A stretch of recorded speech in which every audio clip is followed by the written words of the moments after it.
If a single letter from Washington can silence Brussels, what's really going on behind the scenes of the presidential elections in Poland? It's not Moscow, it's not Beijing, it's the European Commission that has been accused of brutally interfering in the Warsaw elections with a single goal: to stop Karol Nawrocki from winning. From J.D. Vance to Brian Mast, American Republicans accuse Brussels of turning a blind eye to a campaign to manipulate public opinion financed by foreign NGOs. Meanwhile, President Andrzej Duda warns, NATO could fall into crisis if Donald Trump doesn't show up at the summit in The Hague. And the biggest shock is not the European Union, but Russia taking the initiative at the peace negotiations table in Istanbul. If everything you thought about democracy, Western alliances, and the European order was true, this piece will force you to rethink it. Don't miss a second, because the truth has just been revealed, a truth the US no longer intends to hide. Washington is pounding the table. Who is Brussels protecting? On May 20th, a letter was revealed that could shake up the entire European political scene. It was signed by Brian Mast, a war veteran and current chairman of the U.S. House of Representatives Foreign Affairs Committee, along with Vice President J. Vance and a group of influential Republican congressmen shaping American foreign policy. This isn't about Moscow or Tehran. The target is clear: Brussels. In the letter, addressed directly to Ursula von der Leyen, the authors presented a series of shocking allegations, in language that cannot be ignored. The European Union deliberately turned a blind eye to a systematic attempt to interfere in the elections in Poland, a key NATO country, a pillar of the eastern flank, and, most importantly, a country rediscovering its national identity. Crucially, these allegations are not based on speculation.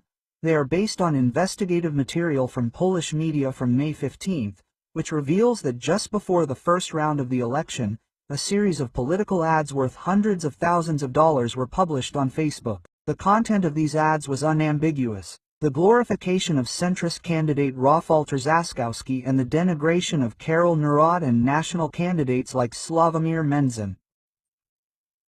The exact funding source remains unknown, but the National Agency for Counteracting Disinformation has detected traces of foreign funding, likely linked to NGOs close to American Democrats.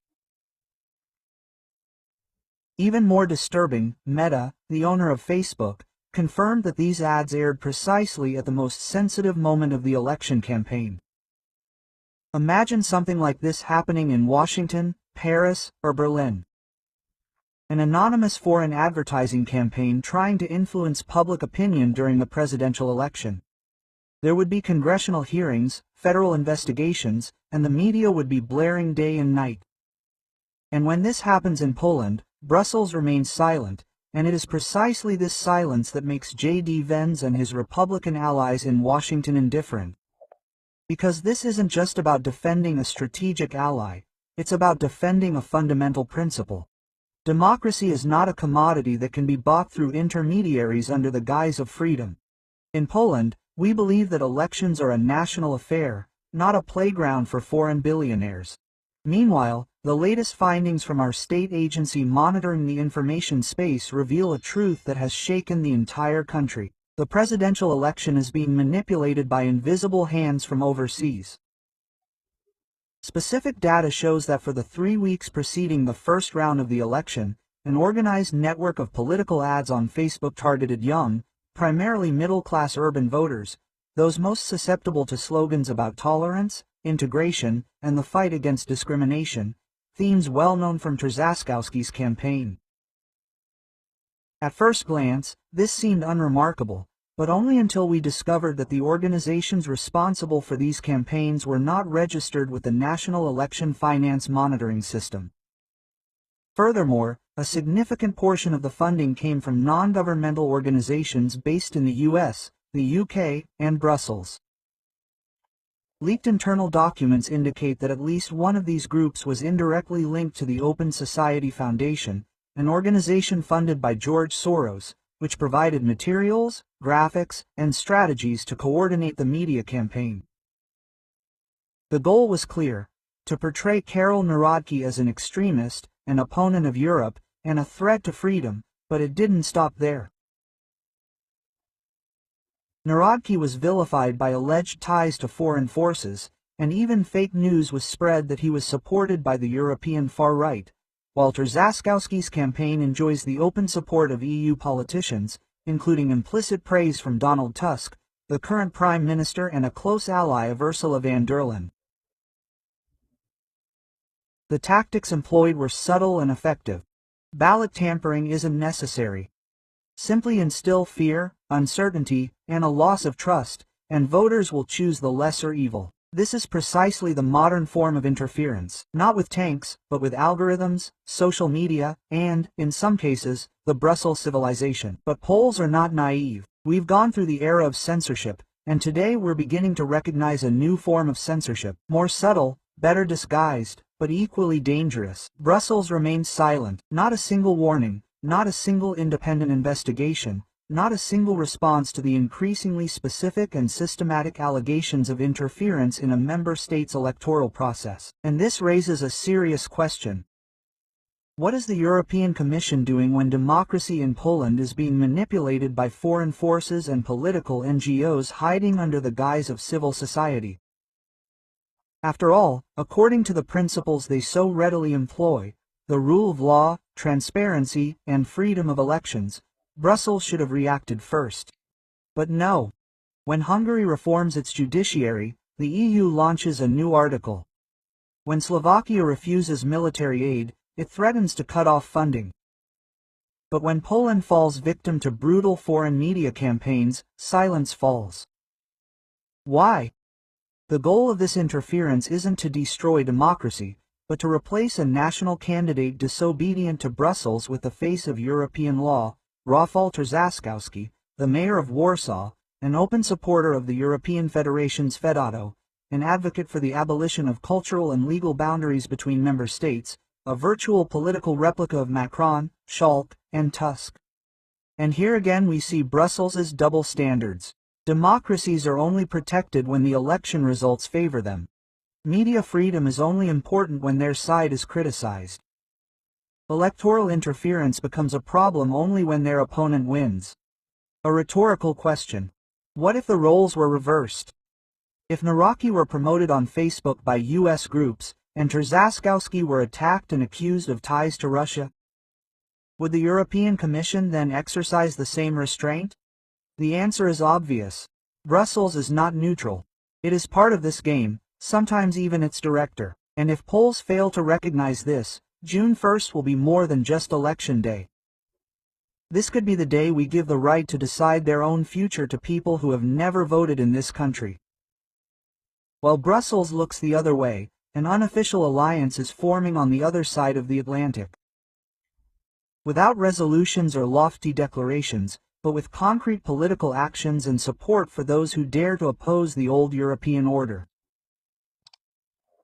At the center of this alliance stands J.D. Vance, U.S. Vice President, a close ally of Donald Trump, considered the strategic brain of the new American national conservative movement, and he makes no secret of his position.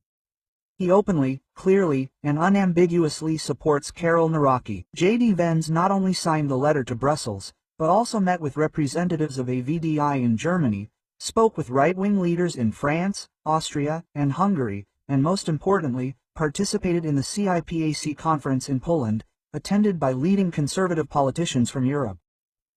There, along with figures like Christie, former Secretary of Homeland Security in the Trump administration, he expressed direct support for Karol Nawrocki, comparing him to Trump himself, the leader who has the courage to confront the system.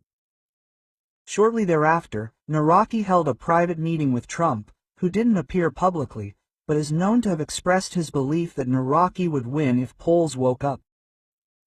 With the European Union openly interfering in domestic campaigns, support from Washington, not from the Biden administration but from the incoming Republican Party leadership, becomes a strategic counterattack, and their message is clear. If Brussels supports the right candidates like Trzaskowski, then the other side, those representing sovereignty, conservatism, and patriotism, also have powerful allies. From Warsaw to Washington, from CEPIC to the corridors of the U.S. Congress, A new axis of support for a sovereign Europe of nations is emerging, independent of the consent of Berlin or Paris. And in this axis, Karol Nawrocki is no longer alone. Duda warns about what will happen if Trump doesn't show up in The Hague. When President Andrzej Duda spoke on Radio Z, he wasn't merely expressing personal concern. He was sounding the alarm on behalf of Europe's entire security architecture. And this alarm didn't come from Berlin, nor from Brussels, but from Warsaw. Duda didn't speak in the language of diplomatic platitudes. He spoke with the tone of a man who knows NATO is at a crossroads. If Donald Trump, the man who could return to the White House, doesn't appear at the NATO summit in The Hague scheduled for June 24 to 25, the consequences could trigger an unprecedented crisis within the alliance. And what if he doesn't show up? This question wasn't directed only at Washington, but also at Berlin and Paris. Don't count on the United States continuing to play the role of security guarantor without partners who understand the rules of the game. Duda emphasized that Trump is not a provocateur towards Russia. On the contrary, it was European leaders who, with their moralizing war, pushed the conflict in Ukraine beyond the limits of rationality. Trump, with his sharp economic instincts, was able to impose precise sanctions on Nord Stream 2. While the German government hesitated and talked about eternal peace, Duda doesn't idealize Trump. He knows he can be unpredictable, but at least he's being specific. And at a time when NATO is about to be taken over by Mark Rutte, a Dutchman with watered-down views and lackluster charisma, all it takes is one misguided decision from the US for the entire security system of Eastern Europe to collapse like dominoes. It's no coincidence that Duda proposed, let's raise NATO defense spending to 3% of GDP. This isn't a number, it's a signal to politicians in Brussels, who like to negotiate with slogans. If you don't change course, don't be surprised if the Americans turn their backs. Russia, Istanbul, and the campaign to exploit the diplomatic gap. While EU officials are still learning the lessons of democracy after the Slovak elections, preparing statements for the Munich conference, or writing speeches to the European Council of Values, something much more important is happening beyond their reach. The geopolitical arena has been moved from Brussels to Istanbul. Russia didn't choose Paris, it didn't choose Berlin, and of course, it didn't choose Warsaw, where it no longer has any credibility. It chose Turkey. Why? Because Ankara isn't playing pretend. It's acting, and more importantly, it's not part of the European Union's moralizing agenda. On June 2, if nothing changes, another round of peace talks between Russia and Ukraine could take place. Turkey will host, with Saudi Arabia participating as an observer. No Brussels representative has been invited behind the scenes. There's no room for Wandel or Borrell. Everyone knows. They can only make declarations. They can't act on the ground. Russian Foreign Minister Sergei Lavrov announced this plan coldly and decisively. The memorandum is ready. The venue is set. The channel of communication with the Ukrainian Defense Ministry has been restored. Meanwhile, Kyiv remains silent, as if it no longer has any influence on the game in which it recently shed its own blood. And Trump doesn't need to appear. But his people, Jay Divins, left a clear mark at the CPAC conference. And his message, Europe, sit tight, we'll take care of this. It sounded like a diplomatic slap in the face to Brussels, which for 2 years has been organizing only conferences without any concrete results. While the West gets lost in 30-day peace plans, Russia is setting negotiable conditions. Crimea belongs to Russia. Ukraine is to be neutral. It is not joining NATO. Talks without preconditions. Brussels says, this is unacceptable, but no one listens to it anymore, because today the decision is being made by those who had the courage to leave the European table to start a new party where real results are possible. The message from Washington is clear. Poland is not alone, and if Brussels continues to manipulate, it will suffer the consequences. In the East, however, Russia is not making grand declarations. It is simply sitting down at the negotiating table before Europe even understands what is happening. So the question remains, who is truly working for peace, and who is just giving speeches for the cameras? What do you think? Leave a comment, because the truth does not lie in the European Commission statements, but in the hands of those who still have the courage to ask questions.